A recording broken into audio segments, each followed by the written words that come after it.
the natural evolution of tax is to go on the blockchain.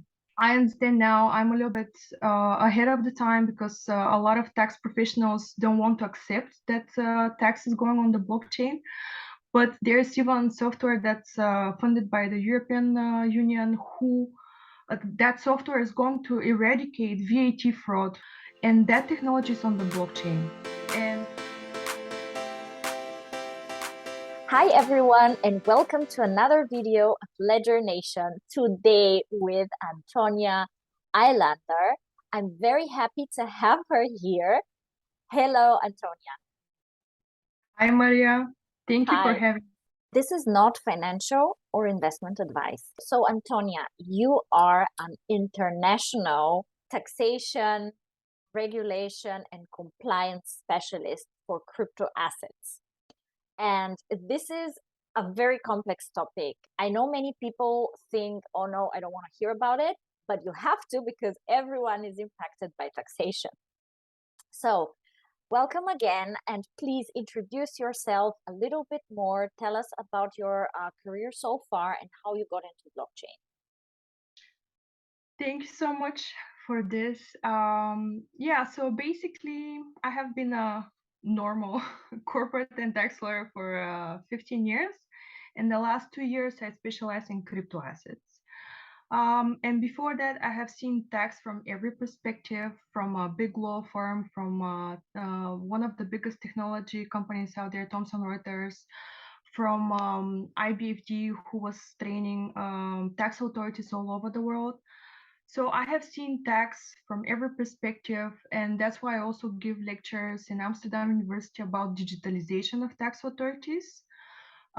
So before crypto, I was in tax technology, and then the natural evolution of tax is to go on the blockchain. So I understand now I'm a little bit ahead of the time because a lot of tax professionals don't want to accept that tax is going on the blockchain. But there's even software that's funded by the European Union who that software is going to eradicate VAT fraud, which is every year a lot of money costing to the taxpayer. And that technology is on the blockchain. And for me, tax is going that direction.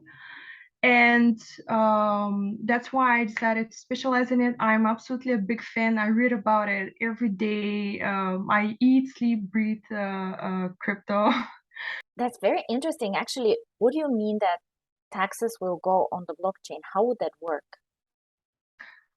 So if we use the example of VAT, the issue is that some criminals request a refund that they were not supposed to receive.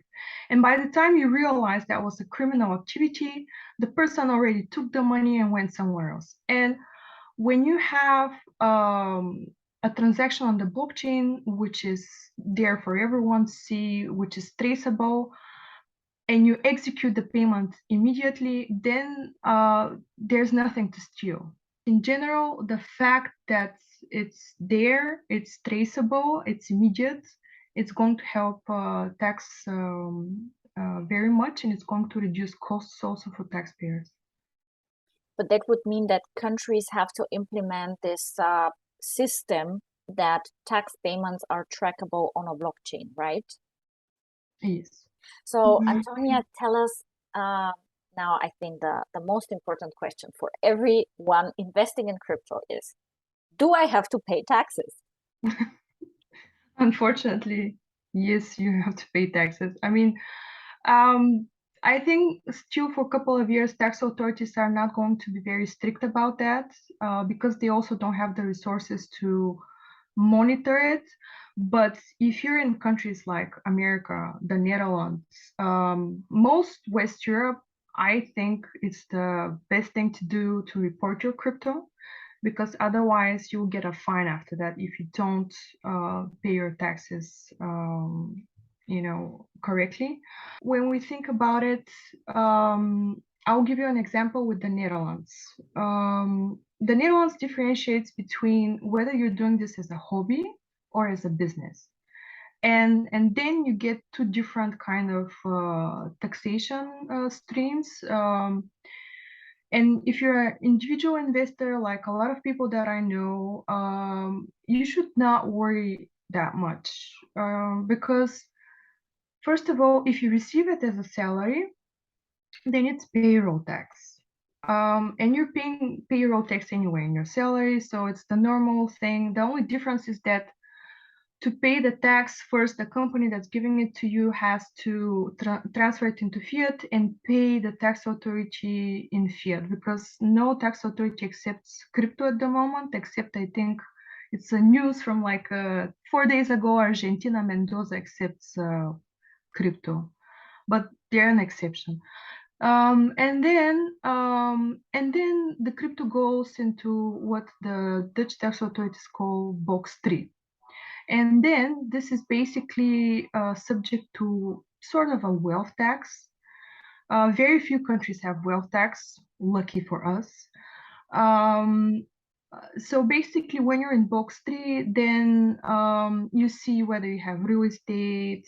The real estate is offset if it's with a mortgage. And then after you calculate all of your assets in box 3,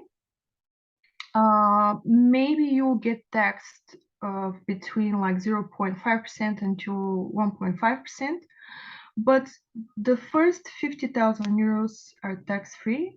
And if you are having a fiscal partner that you file a tax return together, it doesn't matter wife, boyfriend, girlfriend, then it's 100,000 euros, the exception. So in the end, you don't pay that much as wealth tax. But in general, internationally speaking, there are 13 taxes that might be applicable to crypto assets, including gambling tax.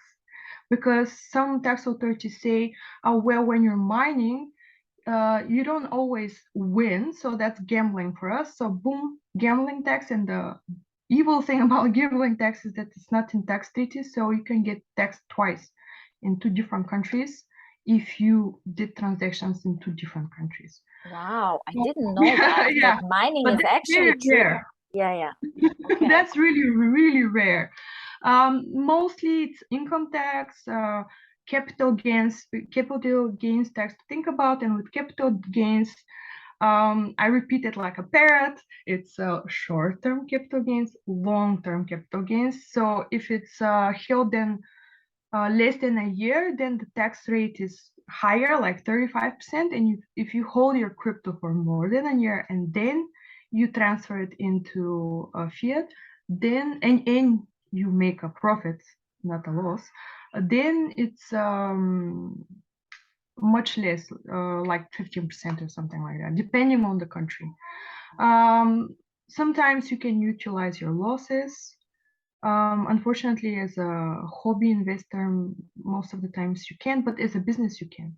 So that's something to please tell your accountant or a tax lawyer.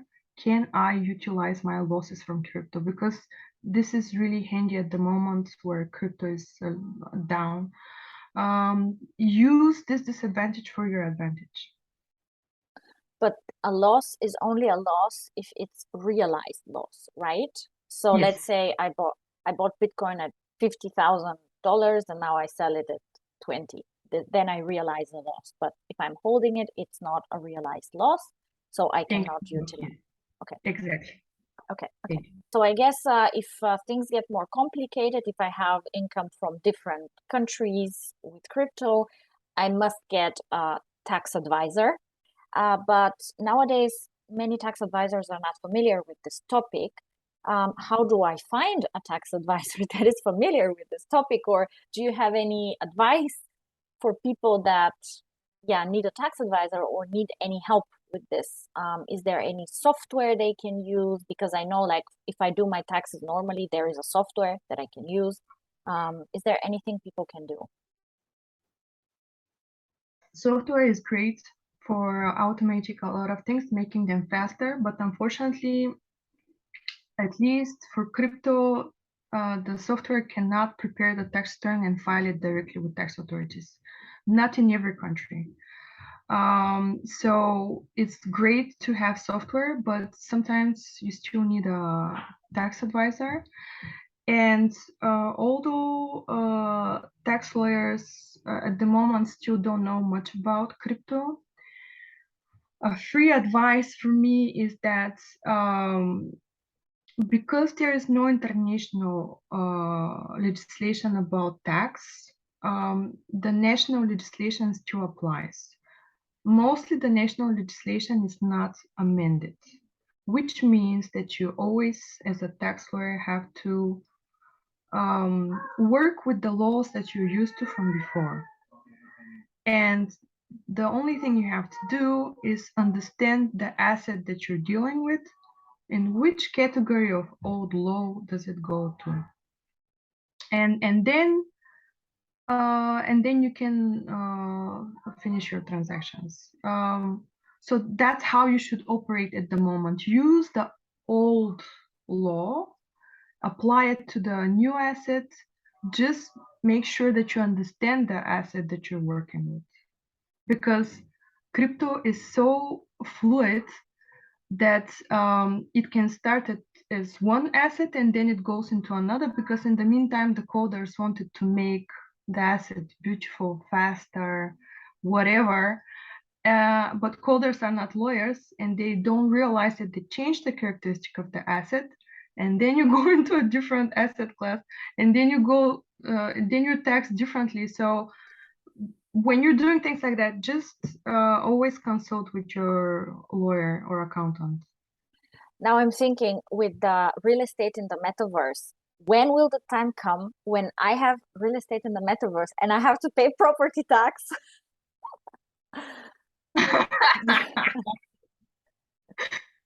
That's intangible property. So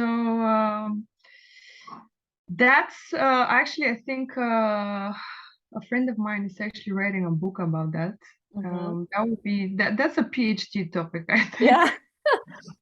I think so too. I think so too. So, Antonia, let's speak about your efforts in educating more accountants and more tax advisors in the subject of crypto taxation, regulation, and compliance. We noticed that some tax authorities really punish crypto harshly, and they even say that all of the money laundering is done with crypto, which is not true. I used to do courses about money laundering with fiat.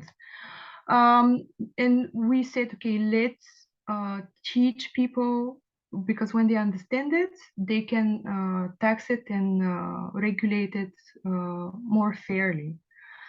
So our courses are either on demand on our website, you watch it, you answer our questions, and then you get a certificate on the blockchain, which is super cool. Or if you're a specific organization like a bank or a tax authority or a law enforcement agency, then we do a specialized training just for you, because every tax authority has different needs, different taxpayers, different economy.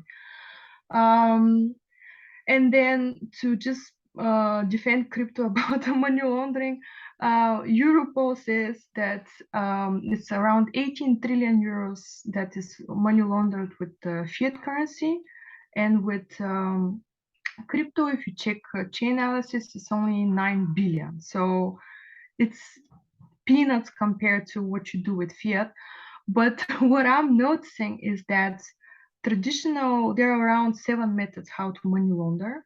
Those traditional methods are very quickly transposed into crypto. So law enforcement agencies should really learn about crypto in detail, so they're able to catch it before criminals become smart enough to use crypto with all of the techniques for money laundering. So that's a very good line. Like, who will get smarter faster, the authorities or the criminals? It's always a chase. It's always a chase. It's never boring when you're a law enforcement agency, I think. Yeah. Amazing. Thank you so much, Antonia, for this conversation, for enlightening us about taxation and money laundering. That was a bonus. It was a pleasure speaking to you. Thank you so much. Greetings from Amsterdam. Bye bye. Bye.